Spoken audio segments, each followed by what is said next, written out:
when lives are on the line. Are there any obvious injuries? These men and women will risk theirs. The lad who was driving got blood coming out of his face. To save yours. RTC truck. They deal with the most serious injuries. The patient is described as bleeding heavily. Directly below his ear. There's a lot of blood there. The most critical illnesses. The reports of a male who's in cardiac arrest, and without any action, the patient will die. The two Yorkshire Air Ambulances cover Britain's biggest county. Mark, I'm doing the run. No, you're not doing a run. You were doing a run. 5 million people rely on them All right, sorry, sweetheart. to deliver cutting-edge emergency medicine Yeah, we're just going to go to sleep. He's not looking particularly good. at high speed. If you can activate your major hemorrhage protocol. Every day brings high stakes. Very agitated. Yeah, it's going to be difficult to manage. We'll put him off to sleep. High risks. He's fallen 30 foot from the roof. Oh, yeah. Yeah. He's got a big cut to his head. And high drama. What's he doing on that side of the road?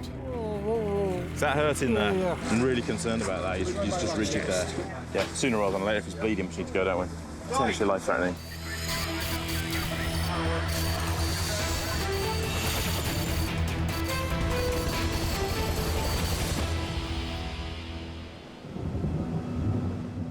A belt of thunderstorms is battering Yorkshire with high winds, rain and lightning. They can bring down a helicopter, but HeliMed 99 must try to find a way round them. There's the lights. And your brace. We're going to go out towards the north. Just over missed that shower on the way. Pilot Geoff's mission is to get Dr. Jez and paramedics Pete and Andy to a serious bike accident near Hull, but a storm lies in their path. Go around the back of it, mate. Go around the northern side of it. The storm cloud towers up to 30,000 feet. One's heading straight for where we're going. I know, you're right, yeah. Marvellous. It could prevent them reaching their patients. We're after Hull, or to the eastern side of Hull, where a motorcyclist has been in a collision with a van. Listening to the call, he sounds quite poorly. He was moaning and groaning. Thunderclouds can tear helicopters apart. Lovely rainbow. Geoff is skirting the storm. Which way is it heading? Is it heading east? Yeah. You want to get hit by that, do we? No, not if we can help it. You ever been hit by lightning before? No. It puts holes in things. Leave a little bit further away from this storm. Don't fly over a power station. Geoff's steering around the weather and outrunning the danger. Just that little cell, isn't it? Pretty much past it now, aren't we? Yeah. But there's bad news about their patient. Crew's probably going to need an RSI. There's been advised to try and prep as much as possible. The biker's head injury is so serious, he needs anaesthetising after a crash on the edge of an isolated industrial estate. Clearing the triple feeders, and those triple feeders terminate at that mast. Yeah. It's a remote area, and local medics desperately need the team's help. I'm going to put it in this car park here. Okay. It's clear on the road on that side. Go behind. Hang on, we've got a police van coming in. So there's a police van and he's still coming. He's stopped. No, he's stopped now. You're clear left, Geoff. That was fine, mate. 23-year-old biker Jack Baker was in a collision with a van. Heard a motorbike coming and saw the van pull across the road into the entrance of the yard, and basically the motorbike just collided straight into the rear and side of the van as it was turning in. Jez has been called in to anaesthetise Jack. Oh. He's fighting his rescuers, the signs of a brain injury. Presented on my arrival, supine, bystanders holding him down, very agitated. And he's swearing a bit now. Has he come round, or is this what he's been like the whole time? No, this is what he's been like all the way through. We'll put him off to sleep, because I think, it's going to be difficult to manage, isn't he? Just going to give him Tenaket, mate. Putting Jack to sleep is the best treatment for a brain injury, but it's a critical, potentially dangerous procedure. So he may just hopefully calm down a little bit. So we're in the process of just getting everything set up to put this young man off to sleep. He's swearing and telling us to go away, which is quite a good thing because it implies some higher brain function, but he's quite difficult to manage. They're going to perform a complex medical procedure, normally carried out in a hospital, right here in the road. This lad looked like he was being really sort of obnoxious and telling us to F off. The fact of the matter is he's probably got quite a significant head injury, and that can change how people perceive things. He's probably the nicest guy in the world normally. RSI drugs drawn up, we've got them here. So we're going to call him 70 milligrams. He's got a good blood pressure, so we'll go 3, 2, 1 in terms of doses. Okay, Paramedic Andy will assist Dr. Jez. So that's all of the fentanyl. Rock's going in now, so just time me a minute. He's being sedated, then paralysed with drugs. So that's good, everything's good. Last a minute. So what can we see? Grade 1 view, bougie. Then Jez slides a tube down his windpipe to make sure his airway is kept open. Okay, bougie's through the cords, tube over the bougie, please, mate. One wrong move could kill their patient. You got the bougie? But Jez is an expert. Tube's gone through, bougie out, please, mate. Jack is now deeply unconscious. It will allow his brain to rest. You can let go now. He's not going anywhere now. No, I've got him. Patient RSI'd at 2041. Just loading in the DCA now. Intentions they're going to take him to Hull. I'm going to clean up and we'll give him a chance to set off, and I'll give you that with 7 ETA in about 5 minutes. So. They're driving their patient 15 miles to Hull Royal Infirmary. It will give Jez more room to work on his patient. Hello, it's Jez, one of the doctors from HeliMed 98. Bringing you an adult male trauma. He's got a head and neck injury. He was agitated. He's anaesthetised. Be about 20 minutes. Thanks. Cheers. Bye. Jez is trying to work out why Jack is so badly hurt.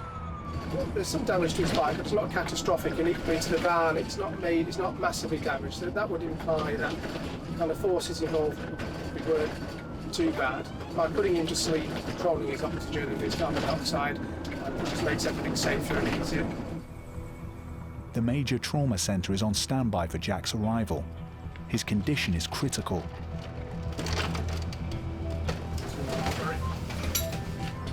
In the next 10 minutes, Jack's head will be scanned. It's feared he has a bleed on the brain. In terms of treatment, he's had an anaesthetic just for safe transfer. That was uneventful. He's had a grammatic saying he's got a cardiac brain drain.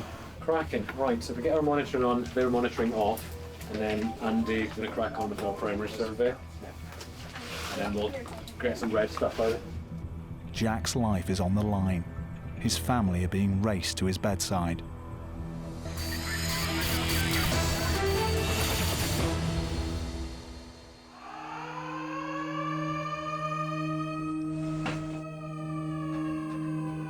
Foot set DH1033. Radios and lights. Radios, speaking to leads, I'll change the Doncaster probably, and lights on. HeliMed 99 is heading east to the coast. Are you all securing the back? Yes. Okay, that's good. Dr. Sarah and paramedics Al and Andy have been called to a seaside resort. We've been deployed to Bridlington. I understand that somebody has fallen 30 feet onto a concrete surface. We don't know a whole lot more than that, so we don't know if they're awake or unconscious or what injuries they've got. We're heading in that general direction now. It's a 15-minute flight. If you fall and you land on your feet, it can be quite significant because essentially a shockwave goes up through your body, and so you can pretty much break most things, you know, your legs, your pelvis, your spine, up into your neck. If you land on your head, obviously that's a slightly different situation. You'd be really quite unwell. Certainly wouldn't sustain a brain injury, would be unconscious, and worst case scenarios, they may have died. Okay, 1 minute to run, 2.8. Start to sort of look, see if I can break anything out, just having a look. So there's a sort of white building, isn't there? And maybe a DCA in the 12 o'clock. Yeah, right there is outside. something in the car park, isn't there? It seems like it's parked a long way away from the building, though, if you'd fallen off the building. Yeah. There's a guy in red by the silos in that top car park. Yeah. It's probably right where you want to be. They're circling a builder's merchants where the accident has happened. 99's identified scene, descent to land. It's a tricky landing site for Pilot Lee. The yard is full of stock and plant that could be blown by the downwash. Might get a little bit dusty on the left wing, mate, but that shouldn't be a factor. Okay. Just watch that crane boom as you go in. Yeah. Okay, all clear on the left. There are domestics going on the right-hand side, shouldn't be a factor, won't be a factor. Now, how are we doing on the left, mate? You'll find my side, there's plenty of room if you want to go a bit left. Yep, we're clear on the right.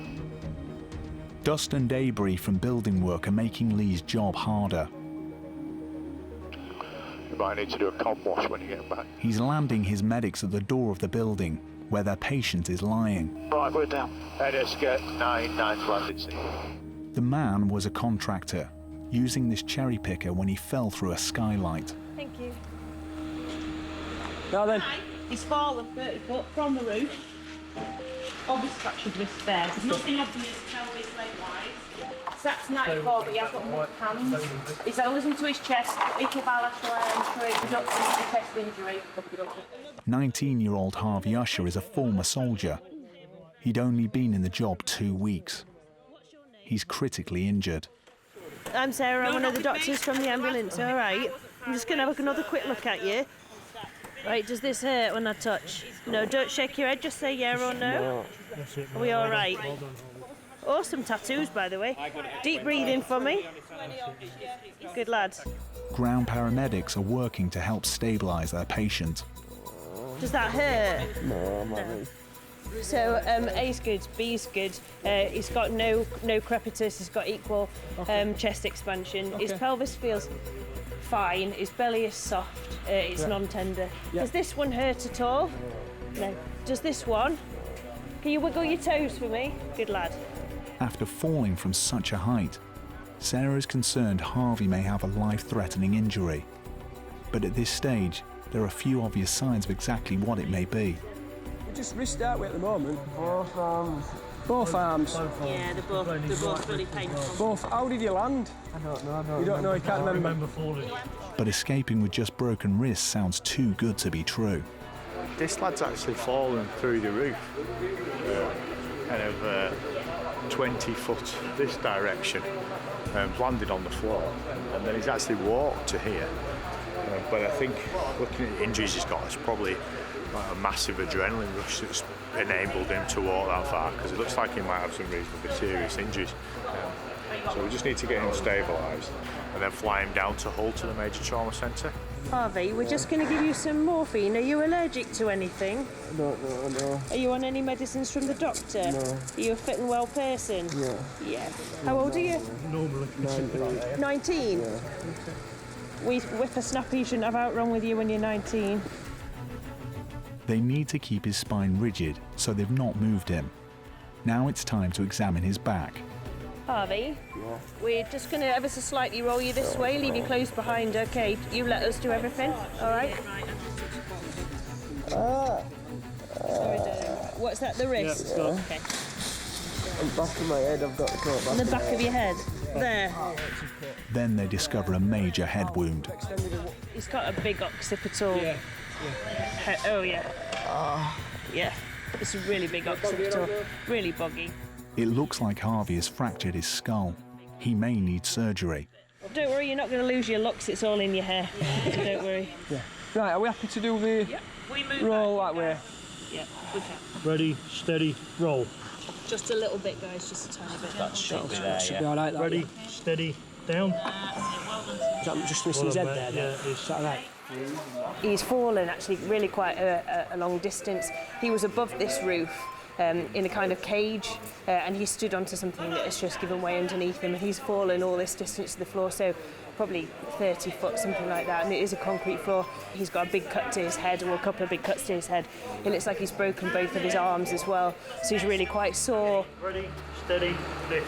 We've splinted the bits that we think are broken and put a needle in, given him some painkillers and some anti-sickness medicines, and we'll take him off to hospital and they'll scan him and see what he's actually done.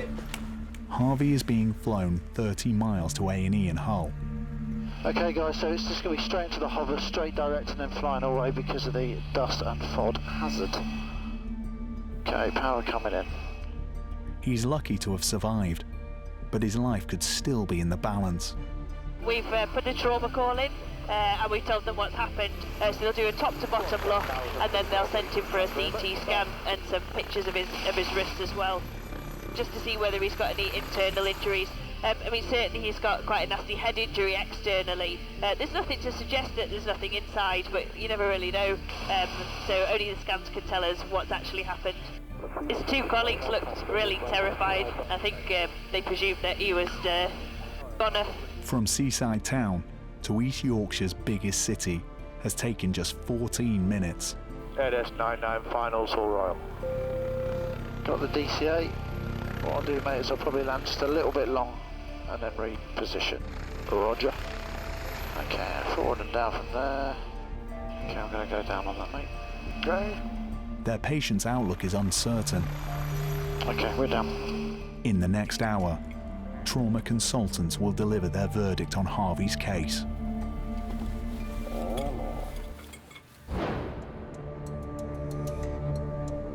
Stretching 250 miles, the Pennines are often described as the backbone of England, splitting east from west and towering almost 3,000 feet above sea level. Yeah, I can't even read that town. What's that say? Marsden, Huddersfield. Oh. And today, pilot Andy and paramedic Lisa are heading for one of Yorkshire's highest villages. What's happened? RTC. Helimed 99 is carrying Dr. Sarah to the scene of a serious car crash. Good luck. Yeah, there's not much wind at the moment, so we'll just scoot across the farmer's field.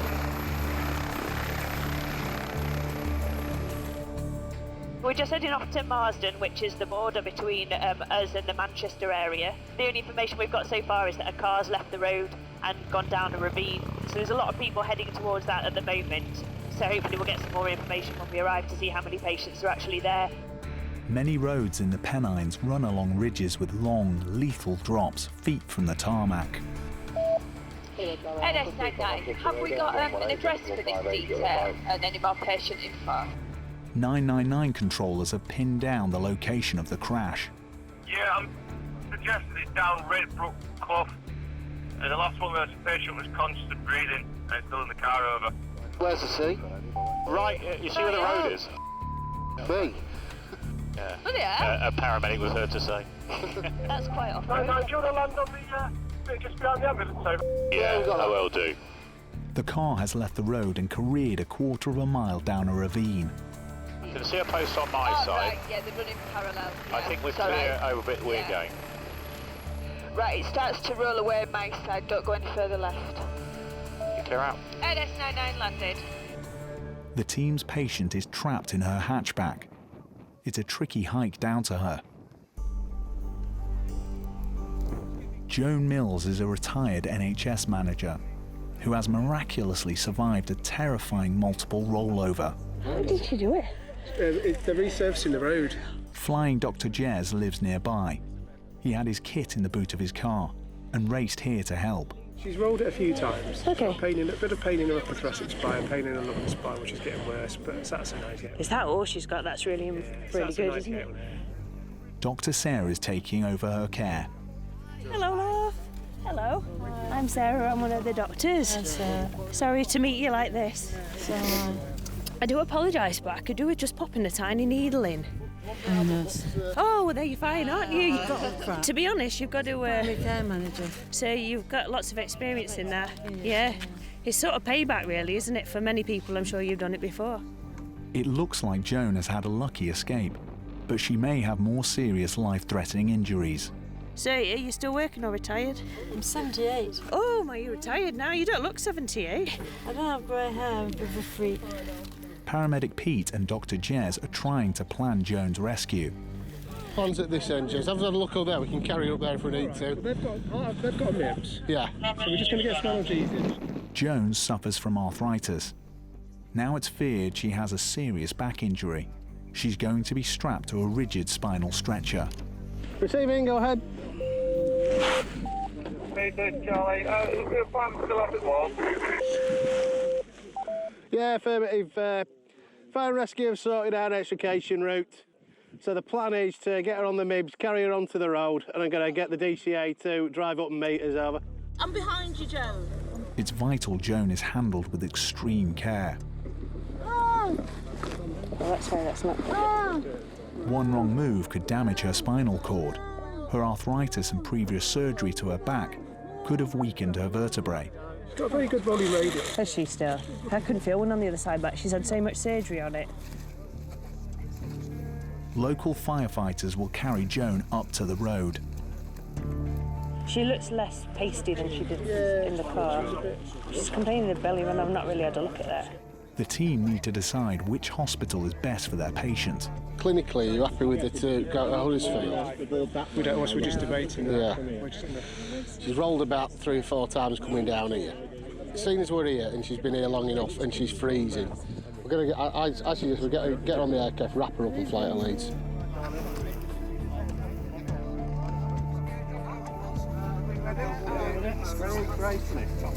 Joan's on her way to the helicopter. The spectacular Pennine Hills are well known for their rugged beauty, but the landscape's making it harder for her rescuers. After a 10-minute climb, they reach the road. It's being resurfaced, and it looks like Joan skidded on loose gravel. Am I going to be lucky here, do you think? Oh yeah, you're going to be all right. I suspect you've got a few broken ribs. You've got a bit of a knock to your head, just a cut. Yeah. You've hurt your back, and it's always really difficult to say because you've already had an injury there. And the bottom of your tummy is a bit sore, but your pelvis actually feels okay. It does, doesn't it? So hopefully, you'll get away with something which isn't too bad. Joan's been diagnosing her own injuries, but she badly needs x-rays to confirm Dr. Sarah's conclusions. Good left. Okay. Pilot Andy is heading east for the major trauma centre at Leeds General Infirmary, which is equipped to deal with the most serious casualties. AS99 lifted route in LGI. Dr. Sarah is optimistic. Joan's been really, really lucky actually. Although she doesn't look it, she's actually 78 with a lot of things that have happened medically. So she's had some surgeries done before, a lot of chronic back pain, arthritis, and she's on quite a few medications, and she's really tumbled down that very, very steep hill. So she's been really lucky. I mean, she's not come away completely unscathed. She has got a head injury, and I think she's probably broken a couple of ribs on the side, and the tummy's a bit sore. But generally, actually, this could have been a huge amount worse, so she's really lucky lady. AS99 finals LGI. Thank you. Landing on the rooftop helipad is throwing pilot Andy some problems. Oh, a bit of a wind. In fact, I tell you what, I'm going to land a bit more into wind. I think it is a bit gusty.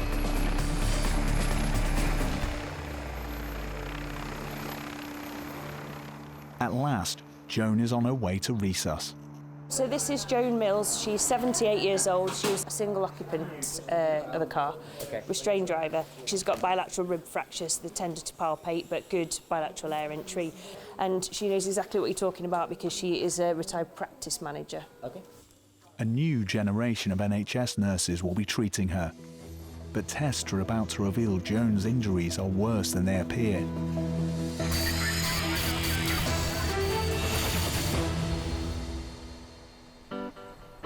Near Hull, one of the air ambulance team's patients is 4 months into making a good recovery against the odds. Biker Jack Baker suffered a catalogue of injuries after a collision with a van. I'd had a concussion, a bang to the head, a broken nose, broken neck, C6, broken back in 3 places, broken knee, damage to my ACL, broken hand. There's not a lot that I remember from the first sort of week, but I do remember at one point not knowing if I was going to be able to walk. So that's quite a scary thought to have, obviously laying there in hospital, not knowing if you're going to be able to get up again. He had to wear a full body brace to ensure his spine, broken in 3 places, healed properly. It was torture having that for a couple of months. Then once that was gotten rid of, now it's just a case of physio, ongoing physio for however long it takes to get all the strength and movement back in my back mainly.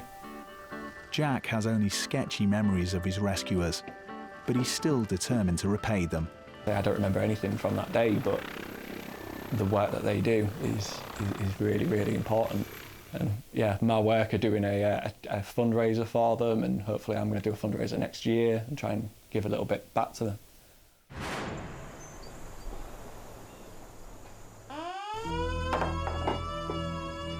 The siren means scramble at the air ambulance base. Power's coming in. In 2 minutes, the team are off the ground. A little bit of a climb, but not too much, I think. Andy is today's doctor. We're en route to an RTC in Bradford. The information that we had was that someone's actually trapped in the vehicle, and we think that they've been pinned. We have to be very concerned that there may be significant life-threatening injuries with that degree of mechanism and that they're pinned and trapped. Okay, so we've got 1.9 miles, 1 minute to run. A car's crashed head-on with a truck. You got it? No, call it. It's at your 7 o'clock right now, just behind us. Keep going around and you'll see it. Pilot Lee will have his work cut out landing here. Got it, thanks. Yep. Okay, gonna dive down, just get a bit of speed. We're going into, my initial thoughts is this little car park right 2 o'clock. Thing is, I've got a telephone wire, but I don't know where the wires are going. Okay, mate, so what I'm going to do is I'm going to go centre of mass and then to the car park, and then we will have a good look vertically down. Yeah, so I can see one wire going to the, 2 wires going to the buildings on this side of the road. There's nothing going across the road. How much gaff have I got on the left, mate? You've got, you're all right. You probably don't want to go any further. Okay, so correct to 11 the, o'clock. okay, we'll maintain on that. There is a bit of a slope, I'm happy. So we're all good this side. Yeah, good day. Okay.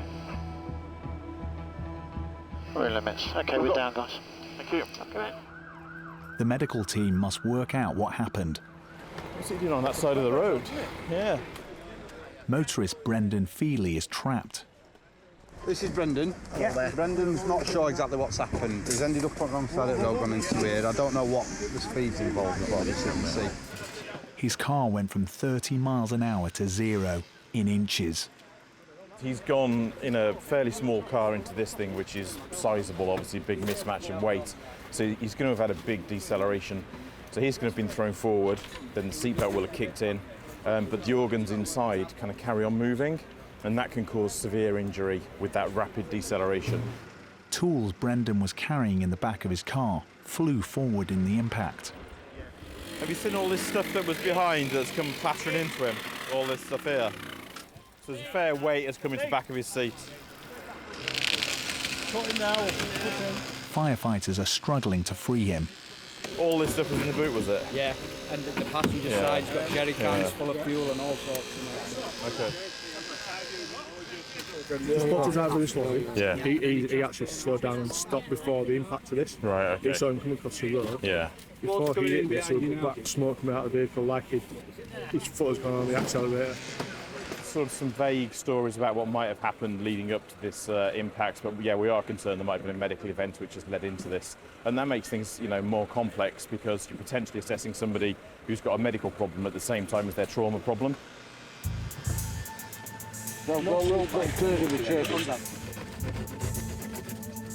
did he say the pain in his chest was?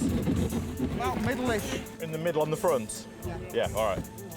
There's a lot of stuff in the back of the car that's come flying forward, we think, and hit the back of his seats, and certainly both seats look to have been sort of bent forward. So that means that the space between him and the steering wheel is less than it usually would be.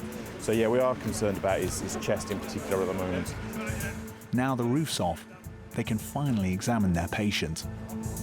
He's just complaining of right-hand chest pain on inspiration. Okay, no problem. Brendan's chest is still crushed against the wheel. Does he smooth back it up? See? What, sliding back or Yeah, just leaning sliding back? I think so, yeah. They did push it forward at the start, so whether it's got any more movement, okay. I don't know. Right. Will it go back now, Brendan? All right. Will it slide back the old chair? No. No. It's time to move him. Ready, steady. Nice. Oh, all right. No. So come back, mate. Yeah. Where's that hurting? Stomach. Oh, your stomach. All right, just ready. 1, 2, 3, slide. Yeah, well done, mate. That's it, mate. You're on there. That's sound. Yeah, let's just have a look at him first. So just point to where in your chest it's hurting. Is that hurting there? Yeah. Sorry. How's that there? That hurts a lot there. He's not got a radial on this side. Have you got a radial on your side? Right arm. I'm really concerned about that. He's just rigid there. Dr. Andy has diagnosed serious internal bleeding. Brendan needs emergency surgery. So driving to these with 20 minutes on, Red? My main concern is that he's very tender on the left lower chest and upper abdomen, which obviously is where your kind of spleen sits. So our plan is we're going to drive him into Leeds General Infirmary from here, which is the local major trauma centre. Police are trying to find the cause of the crash, whilst for Andy, Brendan's survival is his priority. Sooner rather than later, if he's bleeding, we need to go, don't we? It's honestly life-threatening. It's all right. Yes, please. Hi, it's Andy Powney, one of the ambulance service doctors. Can I give you a pre-alert for a patient we're bringing in, please? A trauma patient. We're the air ambulance team, but we're actually travelling in on Whiskey 1661.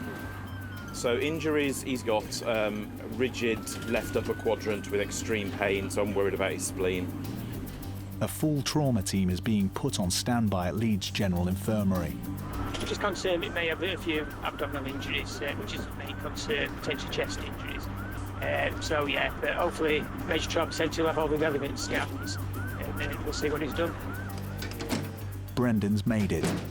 The fight to stabilise him starts here. Do you want to just swap those trolleys over because that one's ready to go?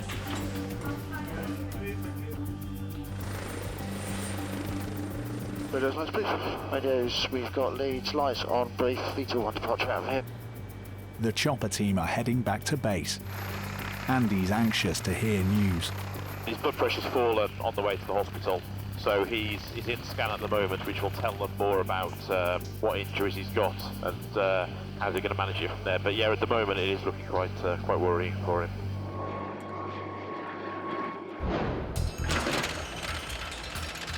The Yorkshire Air Ambulance is one of the county's most popular charities, which is a good thing, as it costs 12 grand a day to keep them flying. The NHS only provides the paramedics and doctors. The rest must all come from donations. Yeah, we've got patients who've been kicked by a horse while on another horse. We've got quite a nasty lower hip open fracture. Today in the Vale of York, a ground ambulance crew are on the line asking for backup. We've not touched the actual leg yet, it's more it's quite deformed over. It's a case for HeliMed 98, based at RAF Topcliffe. Roger, thank you. I'll get them en route to you. Just for info, if you can make sure that for the landowners that any other horses are aware when the helicopter lands. Yeah, that should do, doesn't it? All good. So brief is class 2 straight out to the southeasterly sort of direction. Any questions, guys? No questions. Now it's coming in.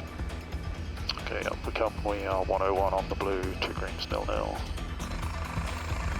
Pilot Mark is carrying paramedics Pete and Lisa to the scene of the accident. So we're off to Sheriff Button, which is on the outskirts of York, to reports of a person that's come off a horse but they've got a nasty tib fracture, so the crew have asked for backup for analgesia purposes. The team carry more powerful painkilling drugs than ground ambulances and kit like an electric warming blanket. We're in the depths of January, it's really cold, we've had a really cold frosty spell, so the ground's still going to be quite cold. The patient's still outside in the field, so they're going to be feeling it, they're not going to be happy, one because they're in pain and they're injured, and two because they're out in the cold, so it is important to get them into a place nice and warm and analgesed and on the way to hospital as quickly as possible. There's a whole gingang-gooly of low wires converging on this place. There is. So we've got Easy Wall, we've got Crake. It's actually between two villages, between Farlington and Sheriff Hook. Pete's getting a bird's eye view of the area, where he spends a lot of his time off. It's where the mother-in-law lives in the little village there, Stillington. Nice pub there, isn't there? It is a white bear. Nice. I frequent it regularly. That used to be where me and the dog used to go. Everybody knew the dog, but nobody knew who I was.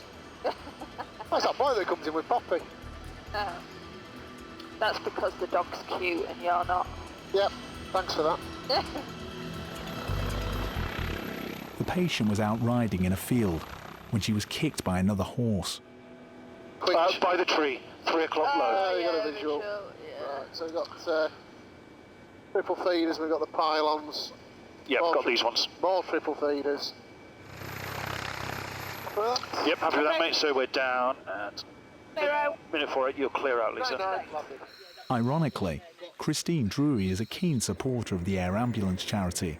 Over the years, she's helped raise more than £100,000 by organising horse riding events. And I bet you're frozen, aren't you? Yes, we all are. Yeah. She's been asking for you though, haven't you? Right. So you can see why we answered. Yeah, no, that's fine. So what we'll do is when Pete comes across, I'll get him to drop a bit of ketamine. Are you allergic to anything? Don't worry about it. This is the first time she's ever needed the service that she has done so much to support. Christine comes to ride the horses about 3 times a week. She has her own horses as well that she rides at home. And on the way back from the gallop, another horse kicked Christine, and she pretty much knew straight away that she'd broken her leg. So the other people who were riding with her helped her get off the horse, and we then took the rest of the horses back. What we're going to do is, because you look like you've got a nasty break in your leg and it's starting to bleed a little bit, if you're not in pain now, we'll see if we can manage with what you've had so far. We'll get everything good to move you, then we'll cut your boot, try splinter. If it's too much, we can give you some ketamine. And we'll talk about that if we get to that stage that we need to give you some. All right? Scream out if it's too much for you. Christine is about to undergo an agonising but essential procedure. She's at risk of infection and permanent disability.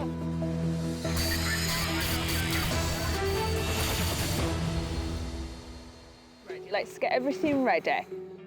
In the corner of a field near York, paramedics Lisa and Pete are about to straighten Air Ambulance fundraiser Christine Drury's badly broken leg.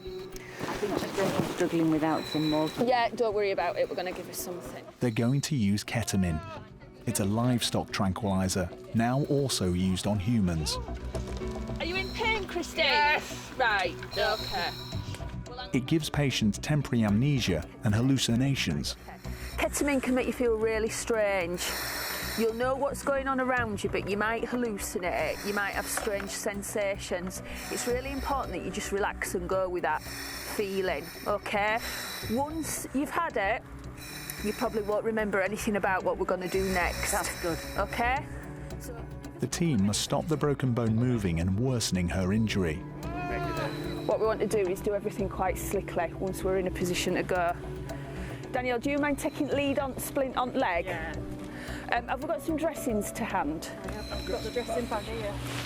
How are you feeling, Christine? How much pain are you in? Do you want to start cutting that boot? Just see how she responds to pain, just really gently.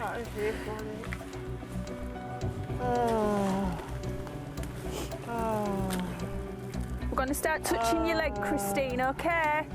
Shout out if it's too much. Christine is now semi-conscious. How's your pain, Flower? Yeah. Stop. Not good. But the intense pain is still getting to her. Wait a minute. Lisa increases the dose. So we're gonna get this leg splintered while she's nicely ketaminized. So about an hour ago, she's been on a horse, come off a horse and been kicked by another horse. She's got a right lower leg tib fib fracture, open fracture. Doctors in York have been briefed to expect their patient. She may need surgery. How are you doing, Christine? How's your pain? We've done all sorts while you were having a nice time on ketamine. Your leg's straightened now. Okay, so it's not a nasty break and you've broke the skin, so it's been bleeding quite a bit as well. We've strained it up, put a bandage on it. We're going to fly you to York, okay? Unsurprisingly, donors don't get preferential service from the crew. Christine was just lucky today that her case was assigned to the helicopter. Right, we're going to put you in some tin foil now, Christine. And then we're going to pop you in oven on 200. Yeah. Okay. Everybody ready? Yeah. Ready, steady, lift. Without the helicopter, her rescue would have taken a lot longer. In the summer, I think it would have been easier because obviously it's much firmer underfoot. But we couldn't get the ambulance from the road to where Christine had had the accident. She'll be flown 15 miles to York Hospital. I'm just going to stick something up your nose. It's not going to go far up your nose. It's just to measure your oxygen levels. All right, check. That's as far as it goes. Lisa's monitoring her patient with a new nose probe. Waveform's not right clever. But there are teething troubles. It's just documenting that it's only 1.2. Yeah. But it starts her at 100. See things like get to sniff or something, so you can understand that.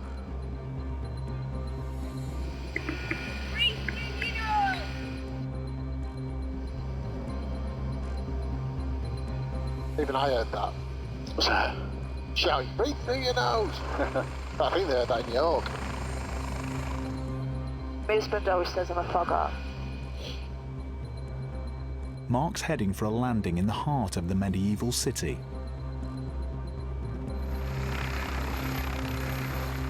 Okay, down and along. York. Christine is heading off to A&E for tests. Her leg is badly broken, and today's accident means she may never ride again. How's your pain? All right, good. It's not right day for this, is it?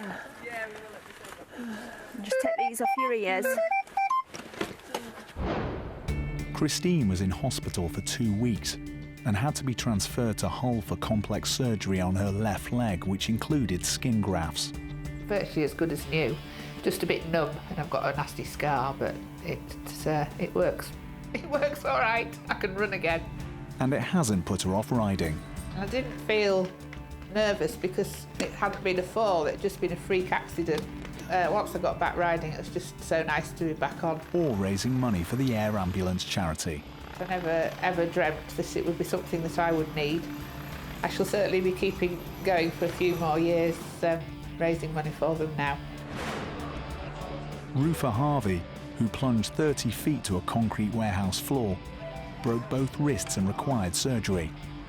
His head injury left him with a permanent scar and caused him to lose his sense of smell and taste. But thankfully, it's now returning. Motorist Brendan Feely, injured when his car hit a truck head-on, broke his neck. But doctors were unable to find a medical explanation for the crash. As a result, he's choosing not to drive for now. And retired NHS manager Joan has no recollection of her first 4 weeks in hospital, but she does remember the accident. Suddenly, the wheels stuck, the car rose up in the air. So I was absolutely amazed and just tried to turn the wheel, and the next thing I knew, I was over the edge of the cliff. And I remember going bang, bang, bang at least 3 times. And when I saw the car, it was smashed and smashed and smashed. It was a mess. So how I ever survived, I've no idea. She'd broken her spine in 4 places and now suffers from confusion as a result of her head injury. Why I'm not paralysed is unbelievable, really. Because a direct bash to the spinal cord is very unusual for you to get away with it. So I'm very, very lucky. But she's very grateful to her family. My daughter-in-law and my son, they just pop in and say, what do I need to have a look, decide and get? It all appears. Fabulous, fabulous family. I love my family. Sorry. And it matters that they were there. Very proud of them.